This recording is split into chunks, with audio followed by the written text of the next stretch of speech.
जय श्री कृष्ण, जय माताजी। केम छो बधा मजामां तो छो? अमे बी मजामां छीए अने घणा दिवस पछी आपणे रेसिपी बनाववा जई रह्या छीए। रेसिपीमां तो एवुं छे ने कि आजे आपणे विदुરની भाजी बनाववानी छे अने ते भाजी बनाववा माटे मैं अहींया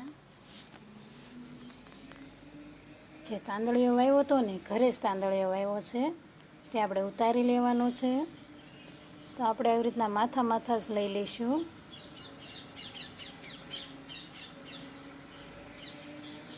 ના માથા માથા વાઢી લઈએ ને એટલે બીજો તાંદળિયો આવી જાય।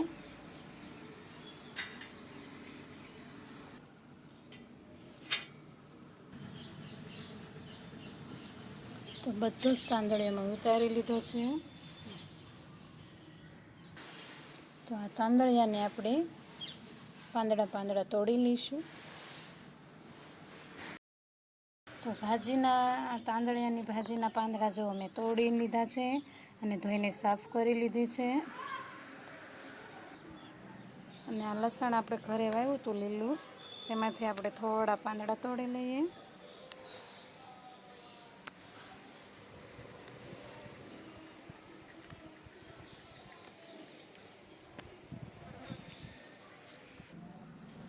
તોડીને સાફ કરેલી તાંદળિયાની ભાજી, 3 ચમચી જેટલું તેલ, વઘાણી,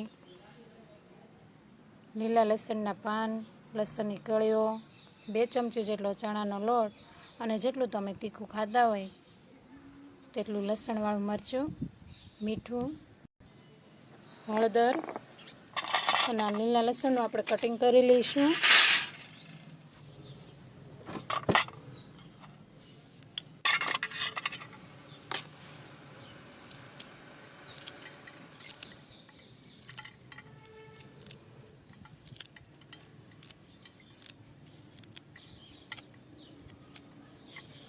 તો હવે આપણે ચૂલો સળગાવીને તેલ ગરમ થવા રાખી દઈએ। તો આપણે ચૂલો સળગાવી દીધો છે, તો તેની ઉપર આપણે આ તેલ ગરમ થવા રાખી દઈશું।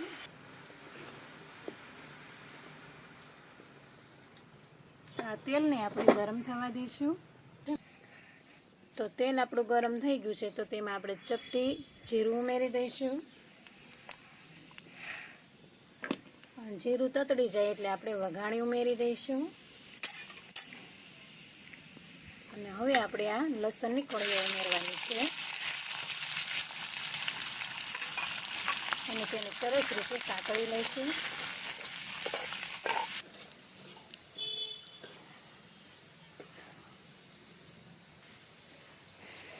તો આ કળીઓ આપણે બ્રાઉન રંગની થઈ ગઈ છે, સતળાઈ ગઈ છે, તો તેમાં આપણે આ તાંદળિયાની ભાજી ઉમેરી દેવાની છે।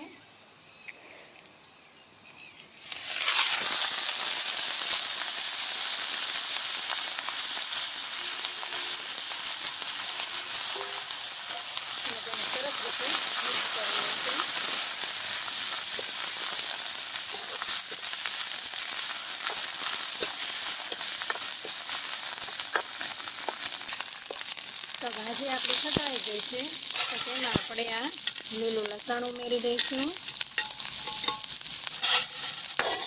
અને સરસ રીતે મિક્સ કરી દઈશું।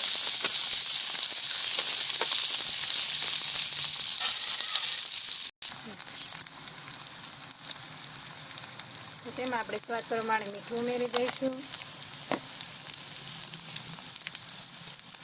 હળદર, લસણવાળી ચટણી અને મિક્સ કરી દઈશું।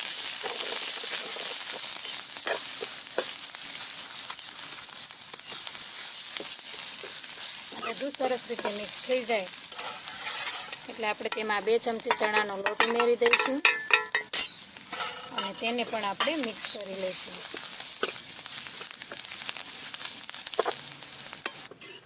હવે આપણે આ ભાજી તૈયાર થઈ ગઈ છે, તો તેને આપણે નીચે ઉતારી લઈશું।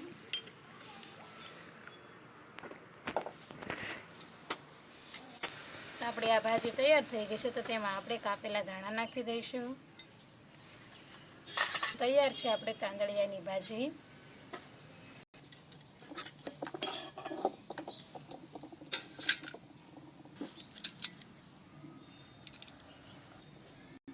તો તૈયાર છે આપણે આ તાંદળિયાની ભાજી. તો તે આ તાંદળિયો આપણે જે ઘરે વાવ્યો હતો તેમાંથી જ આપણે આ તાંદળિયાની ભાજી બનાવી છે. તો તૈયાર છે આપણે આ તાંદળિયાની ભાજી. જો તમને વિડીયો પસંદ આવ્યો હોય તો લાઈક શેર અને સબસ્ક્રાઈબ કરવાનું ભૂલતા નહીં.